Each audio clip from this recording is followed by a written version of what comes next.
the charmingly cheeky Paul McDermott. From Dawson's Creek, Meredith Munro. All-round funny guy Dave O'Neill. More frivolity with Pete, Corinne and Dave. Plus our Australian exclusive with the Backstreet Boys. Yeah!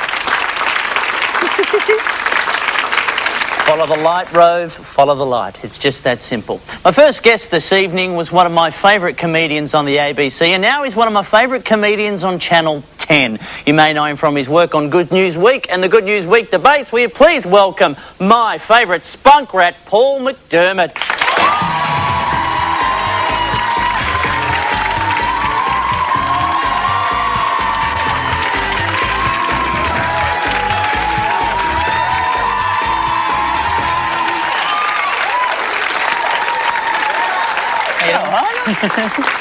Oh, cosy, cosy. Isn't it cosy? It's lovely, yeah. It's very loungy.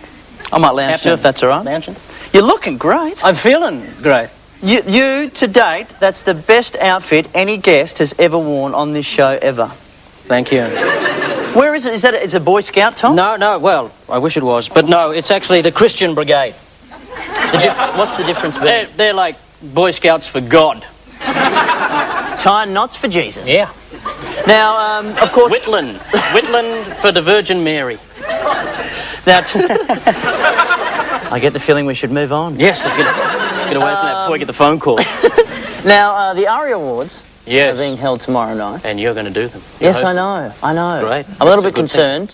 What? I don't know. Well, I've never done anything as important as that before. It's not important. Ooh. No, It's fantastic. You did them last year. Yeah. How were they for you? They've been good. I've done them 3 years. The first year was a bit painful. I don't know if you know, but I almost had my eye poked out.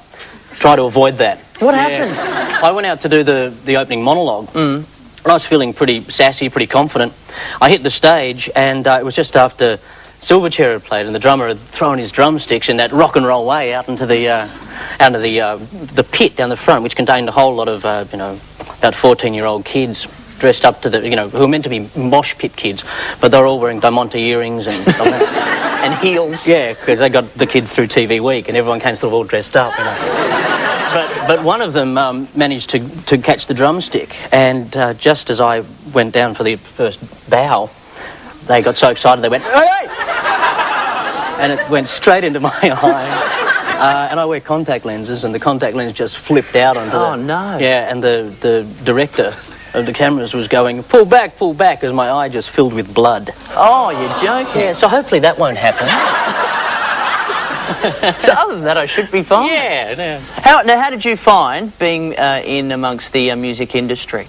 Now, do you consider yourself a music person? Was it home turf sort of for you? No, I felt comfortable doing it, but there's music people and there's us. They're a different race, they're a different breed, different type of people, but it's fun. Because I'd The really hard yard is the party. Really? Yeah, it's after the arias happen. The party that's where that's real hard. Trying to just meet people and be sociable and friendly without being rude. When your eye is weeping blood. With blood coming out. just ignore that. Because I would say to me, you are a music person. Right. I mean, you have a lovely singing voice. Thank you very Paul. much. Do you get that quite a bit from people? You've got a lovely singing voice. Normally very sort of geriatric sort of people, oldie. Yeah, bad. Oh, lovely, I love it. Oh, don't tell the dirty jokes, just sing a bit more. Does your mum like your dirty jokes? Yeah, loves them. Oh, yeah. Goes up to the tennis meet and tells them all the dirty jokes of the tennis meet. I reckon you could get into music, or you could do musical theatre. Oh, well, cabaret. What did you do that? Vaudeville. That's always and especially because you came from a singing, performing background with the All Stars, and obviously still doing that now as well. You could face pretty much any audience, I would think. Do you think so? Yeah. What about a prison audience? Like a hardcore, death dealing, Why not? Because you've played in the boy Bear killing. Pit. Is it the Bear Pit in Edinburgh?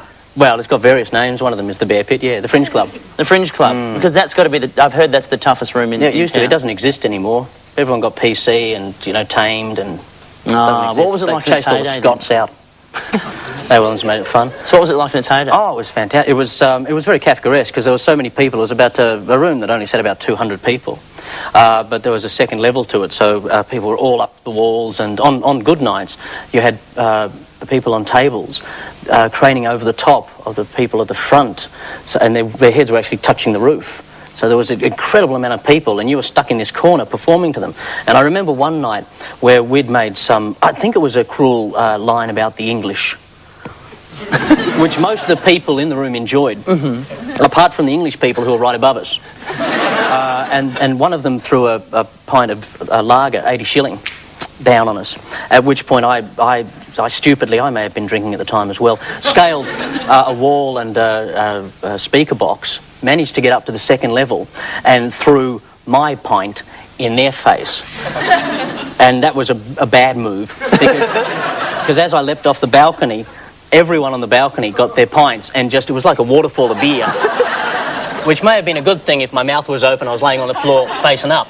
But I hit the ground, the beer came, I just remember thinking, oh, that's an interesting sensation, standing up, and then the whole room erupted. Things were going everywhere, and I had to stop it at one point when Tim Ferguson was up there, and he was throwing things at people. Everyone was throwing things. There were a whole row of people down the front that had been to our shows there before, and they all had umbrellas, so they were quite prepared. They opened those. But people started throwing glass ashtrays. Oh my God! And they're heavy. They're blunt and they're heavy, which is never a good mix. You know, like a frisbee, and it missed Tim's head by about that much. Oh my God! So, well, look. Before we go, I have to quickly mention we're not going. Yes, we do. We have to. But two things. First of all, the final Good News Week is coming up very soon. That's right, November the 8th. Which is you're going to do it? Oh, come can and do I? it. Yeah, come and do it with us. I would love to. At the Capitol Theatre, it's going to be fantastic big. Anastasia's going to be there singing. Oh. I'm not alone. I'm not. I'll only do it if she shows her navel. If she shows her navel, I'm there. Oh, man. Guaranteed. Is there a little scar? Anyway. Anyway, and the other thing, will you take up our Celebrity Water Bomb Challenge? Oh, of course I will. We've been talking about it all day. How could I refuse? Exactly. Marvellous. Please thank